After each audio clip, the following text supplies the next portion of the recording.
Mitch from sportschatplace.com and pickdogs.com. And it's Monday, April 27th. Had to look down at the calendar to even tell you what day it is, as far as what day it is on the calendar. Of course, we all know it's Monday, but yeah, we've been doing this segment Mondays with Mitch, where it's just me. And during the week and on the weekends, we've been having Steve Monahan and the Puck Dogs with me. And we're going to continue to do that. And I think we're going to have some other guests too. And we're going to be changing the format of the show starting tomorrow. I think what happened is that the whole idea is when all this COVID-19 stuff kicked in, I think what we wanted to do is we wanted to say, hey, we're with you all the time. It's like, we know that the bulk of the people, the thousands and millions of people that watch the videos every month are, they're here to get picks on games, and that's what they're here to do. But we also wanted to let you know that we also feel that we've built a nice community and that we're here for you. And I think that I think we by being present, we've done that. But I think at the same time, the shows have kind of lost track and lost focus, and to be honest, really not what we were trying to do when we started. And we could sit here and live in denial, and say, oh, the shows are awesome and all this other stuff. But to be honest, and I always am honest. You guys know you're only going to get honesty from me, whether it's good, bad, sideways, or whatever. What you see is what you get from me. I have no filter, right?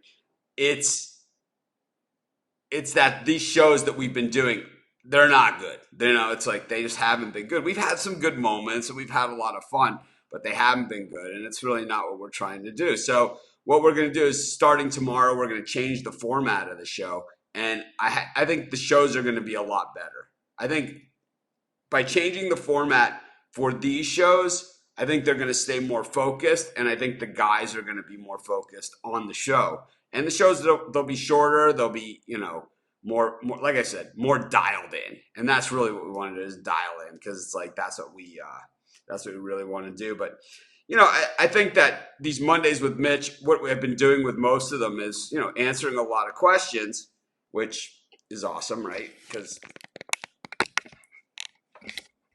that's what we do. And I think that a lot of the other stuff that we've done. Let's see. Oh man, just can't get this right. There we go. It's a little better. I think that's right where we started, right? I'm like moving the camera around and right where we started. But I'll be moving into the new studio also, so we'll be changing some things around. But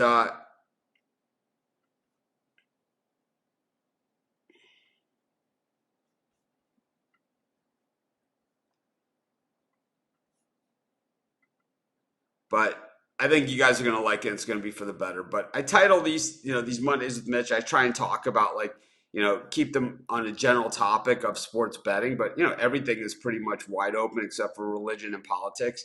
So if you have any questions or comments, by all means, shoot them out, and we will let them rip. But anyways, I think that, like I said, I think we have some exciting stuff coming up in the near future. And like I said, building out the studio has been pretty much a blast as well. And I'm excited to do it. And we're gonna do like a lot of different things. What is that? That's weird. Oh well, stuff like that. I've been messing around with like lower thirds for myself and with all the guys as well. Just different ones.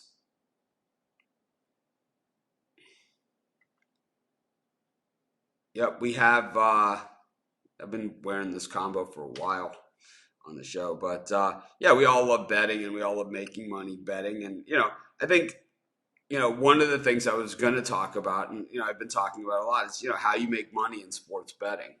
And there's a lot of different ways to do it, and I think we see a lot of different people go about it in different ways. Okay, so I think for me, one of the questions I get all the time is, how much do I bet on a game? How much do I bet?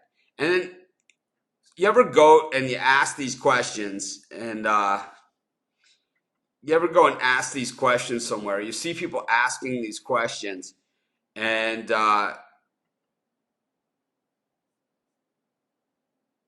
yeah, we'll go over this one, but I'll come back to that one in a second. But you see people asking these questions, right? How much should I bet on a game or whatever? And someone gives this answer, this smarmy answer, where it's like, I would never bet more than 2% of my bankroll or whatever like that.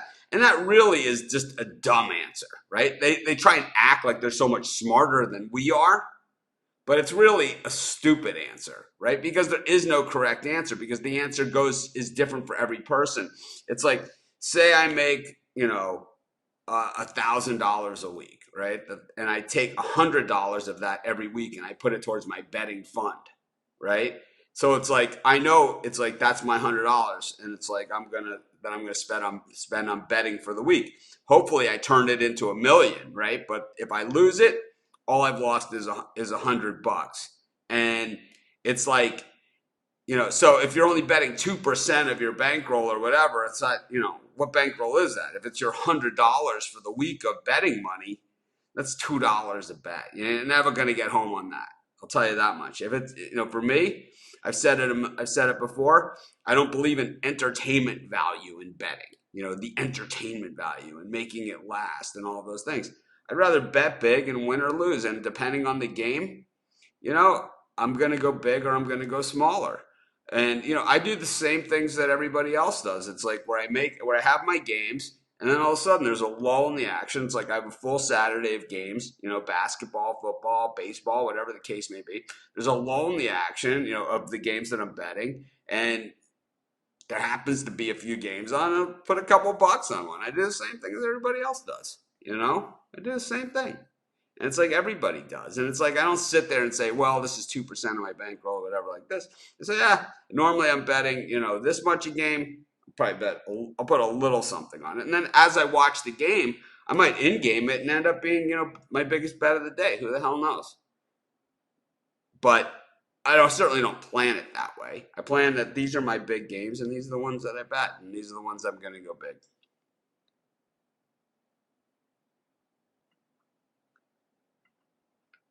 So, how do you choose the games you go big? And I've been through this a bunch of times, but I know there's a lot of new people that are watching. So the way that I bet the games is I go through my card of games, and I write down. I go through the schedule, right? And I don't have like, I'm only betting 3 games, or I'm only betting 2 games, or anything like that. Any games that possibly fit my formula, I write them all down, right? It depending on how big the card is. If it's a reasonable card, I go through every game and I grind it all out. But what I'll do in a lot of instances, I'll go through and I'll write down, at least for starters, these are the games that I like. I'll see the line, and it's kind of like these games are the ones that pop off the page at me, and where it's like I saw something last week and I was like, I want to do it. But I think that, what I'll do is I'll bet all of the games the same. Once I get to the point of seeing which games I'm going to bet, I bet them all the same, right? And we call that one unit, right? So it's like, and my units vary, day to day. It depends on, what my situation is and, how many games there are, what sport it is, all of those things are a factor. How I've been running, hot or cold, because that's going to affect my overall bankroll. But I think that, I bet them all one time through. Then I go through them again. And then the ones that really, I'm like, wow, I really like this one, I'll bet those again. And I just continue to do it and continue to do it. And it's almost like, just the way I describe it, it's like a pyramid where it's like, and that way, by going through again and again and again, the game that you like the best, you will have the most money on. And it might be 2 or 3 games, depending on the day. It could happen where, it could be 5 games. There's no limits or minimums or maximums. It is what it is. The people that say I only bet 3 games, I bet 3 games every day. How is it even possible that you like the same amount of games on one day as you like as the next? It'd be a total coincidence for that to happen. You have to, you have to look at it realistically, and that is that, if the game fits the formula or it doesn't fit the formula. And the fact that they all, like 10 games in one day, all fit the formula, and the next day none of them fit the formula, but you have to bet 3 games, well, that's putting good money after bad. So that's how I decided right there is I continue, I bet them all the same at the beginning. And then as I go through again, I say, yeah, you know what? Maybe TCU wasn't as good as I thought. I'm in. I like it. It's my first impressions, which are usually right. And then I'll go to but I'm not going to put anything more on it. But, this game, South Alabama, I really like them today. Something like that.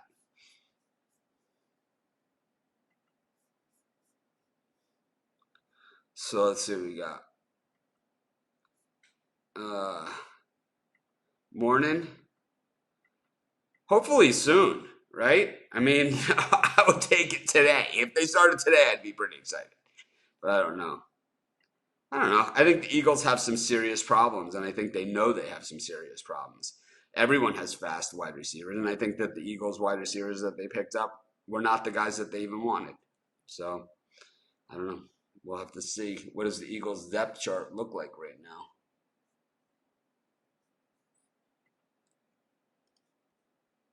But I don't see the Eagles being a contender to win anything. So they have Goodwin, who's fast. Alshon Jeffrey's hurt all the time. Deshaun Jackson, of course, is fast when he's healthy. Same thing. Greg Ward is a converted quarterback, so he's going to be consistent. Hightower, Burnett, Shelton Gibson. River Craycraft is way underrated, and he's a guy that probably fits in well. But I wouldn't consider him exceptionally fast. I think they have a few fast guys. Goodwin, of course, is the fastest. Then Jackson and Rager. But, they have huge holes, the Eagles. Huge. Number one is its starting quarterback, which is a problem. Yeah, like I said, the whole idea of staying live and doing these shows has been to let you guys know that we're still here. But, like I said, the format of the daily shows are going to change with the guys starting tomorrow. And I think you guys will really like it. Well, I don't think you'll like it as much as us giving out picks, but I think you'll like it better than us four sitting around and me like throwing questions at these guys and kind of blindsiding them for an hour.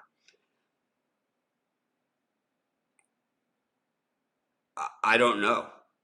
This is the problem that the Eagles have. It's, not only is it when Wentz gets hurt, he's just not even good. I don't know. I have no idea.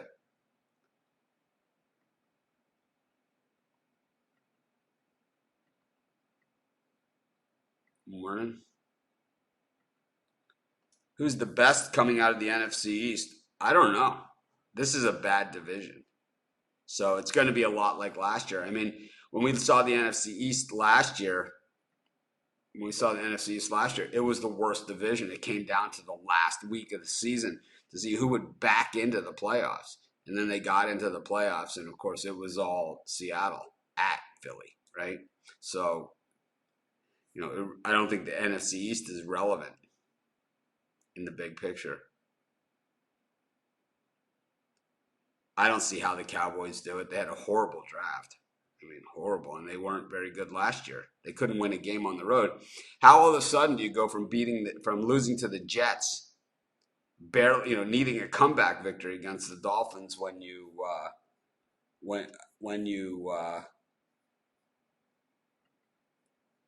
you needed a comeback victory against the Dolphins when the Dolphins hadn't won a game yet. So I don't know. I'm in a different camp. I don't see how the Cowboys go from shit to good. I missed it. They're terrible. We'll have Steve Monahan with us tomorrow. You could ask him that question. He's a Cowboys fan, but I personally don't see it. I don't think they did anything to make me believe that they're going to be any better. than they were last year.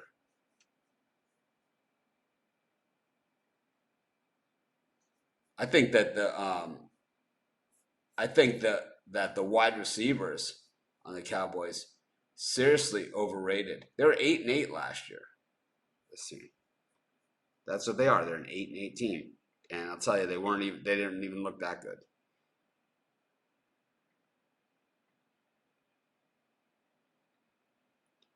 I think the Bears, if they can get back to their roots, it's what it's going to take. I don't, I think the Chicago Bears have been lost when it comes to the NFL draft for a long time. So, I think that the Bears, like I said, let's take a look at the Bears draft. So the Bears took Cole Kmet in the second round. They have 11 tight ends or something on the roster. Jalen Johnson, the corner out of Utah, probably going to be decent. Gibson out of Tulsa, outside linebacker, not sold on him. I really don't like the Bears draft at all, to be honest. I think it's a dud. The Bears have not been drafting well in recent years. I think once you get past the Jalen Hurts pick, though, the draft really isn't that bad for Philadelphia. The Hurts pick obviously is an issue, as to where it was. But after that pick, Kavon Wallace out of Clemson, Jack Driscoll, the guard, Hightower, Bradley, Quez Watkins is decent. Another Auburn tackle, and this is they actually, once you get past the Hurts pick, it really wasn't that bad compared to a lot of what other people had.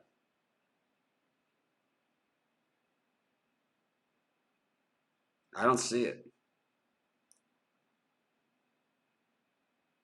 Well, Nelson Aguilar has, when he decides that he can catch a.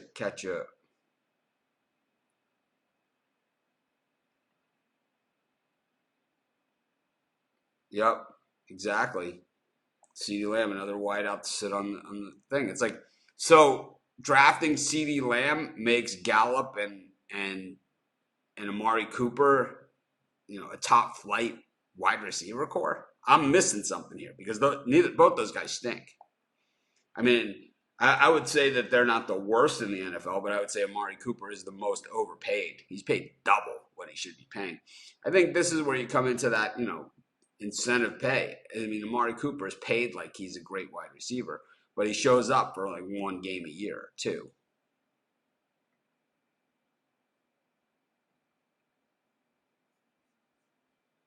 Probably Minnesota. I think Green Bay packed it in. The Packers. But anyways, back to the sports betting talk. We had a question about money management, and I think that you have to go with what you know, and you have to go with what works. And I think that a big mistake that people make, and I get emails from people all the time where people say, I listen to this guy, or I listen to this guy, and I listen to this guy, and I lost money.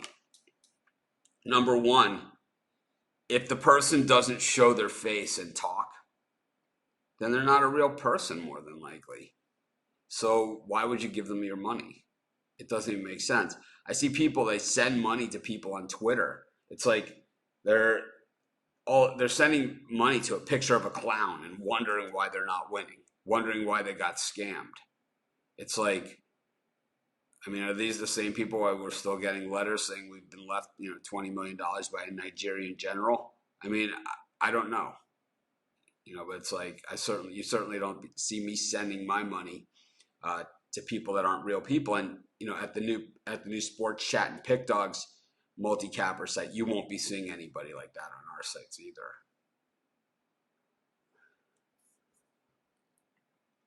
I liked it. I didn't love it. I think that Breida has low, like we talked about this yesterday, and that, what basically the consensus was is that he has low tread wear, meaning that he hasn't had a lot of carries. But I don't know if he's an every down back. And he's certainly not, a superstar. he had, he had some good games, but really finding the end zone wasn't his forte, as they say. But yeah, we're kind of all over the place here with the topics, but that's what it is. It's Monday with Mitch. Of course, we'll be back tomorrow with the guys, but we're going to be doing a different format going forward. We're no longer going to do the all of us at the same time and just kind of go around the horn. It's going to be me hosting the show, and then I'll have each of the guys individually, and we'll have a common theme, and then maybe at the end we'll all do picks together. So that's what we're going to do. But yeah, I'm just going to keep the show short. If everyone has questions, of course, you could always post them in the Facebook group, and we'll get back to it. But basically, I think making money in sports betting is finding what works for you and sticking with it through good and bad. We all go through good runs and bad runs, and if you want a quick hit, I wouldn't say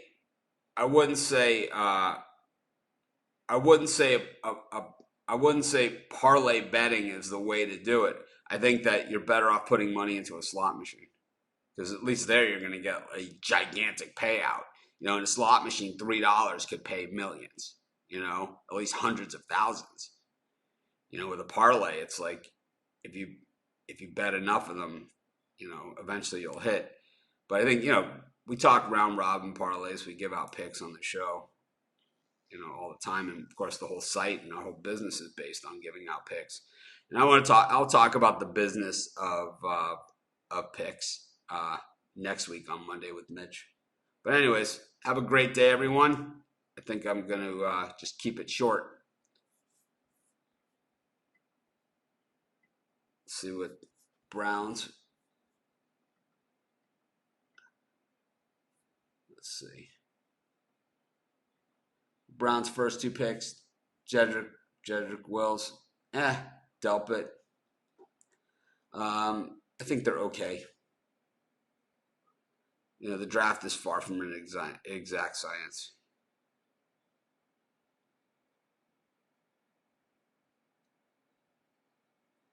Well, I think that, the small schools, the reason why we're good at the small schools and in tournaments and things like that is because we cover these games all season long. If you look at both of our sites at Sports Chat and Pick Dogs, we cover these teams all season long. We don't just jump on during the conference tournaments or when they play against Duke or something. We cover them all season, so we know who's good and who isn't. It's like there's not a team out there that's going to catch us by surprise.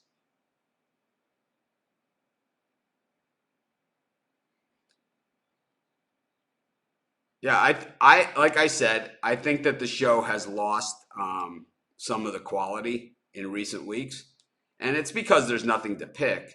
But I also think that by changing the format, I think you'll like it, where the guys are going to be more like on 1-to-1 with me and more like on a guest basis, even though they're going to be regulars, but more of a 1-to-1 basis, and then that way, they'll stay more engaged, and I think that you'll like them a lot more, like when you did with the picks. But when they're just sitting there and, I ask them a question and they don't know the answer, it kind of, I wouldn't watch it.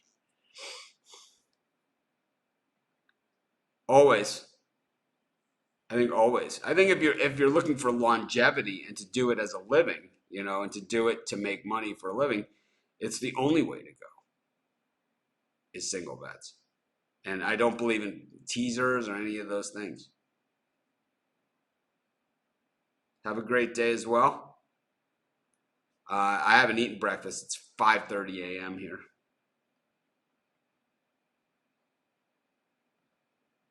Absolutely. And I'm going to be starting up a program where I'm going to be teaching people how to do sports betting for a living. And it's called Betting Badass, where you can become a handicapper, all of those different things. That's what I've been working on during this time off. I think you guys are going to really like it, and I think it's not for everyone, but I think it's for people that have this question. How can I become a handicapper? How can I, do handicapping for a living? Can people do it? absolutely. But I think that if you do it,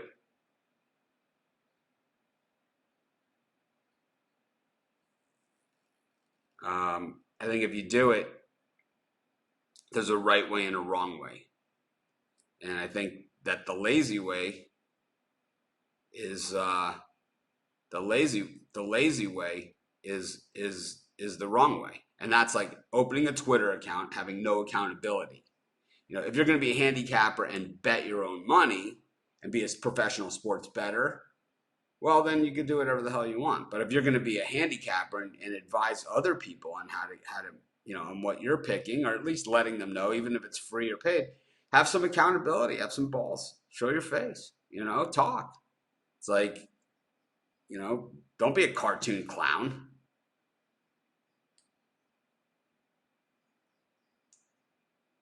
Yeah, we'll probably be starting betting badass in a few months, but it'll be out there. It's only going to be a limited number of people per year that are going to do it.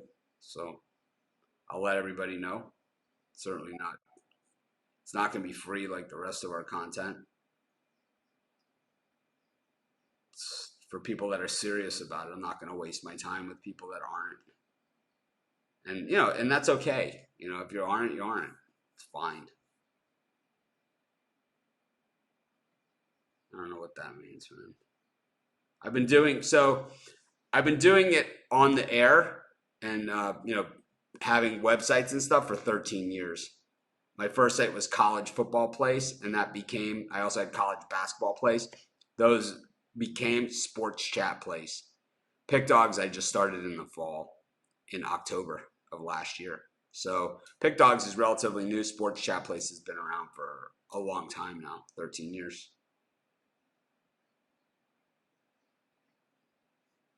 Yep. It's like I said, it's not something that's going to be free, but it's something that will be available to people because I do get the question all the time. Anyways, this is Mitch. Thanks for joining me. I'll be back next week. Maybe I'll talk more about the handicap or what the future looks like of that program. People seem to be somewhat interested. But I don't want to turn this into an infomercial, or I don't want that program to be an infomercial. This is going to be something that I'm going to do because I'm able to do it. I was able to teach other people how to do it. So why not? Have a great day, everyone. I'll see you guys tomorrow. We'll have everyone will be back, but like I said, we'll have a new format for the show. Have a great day.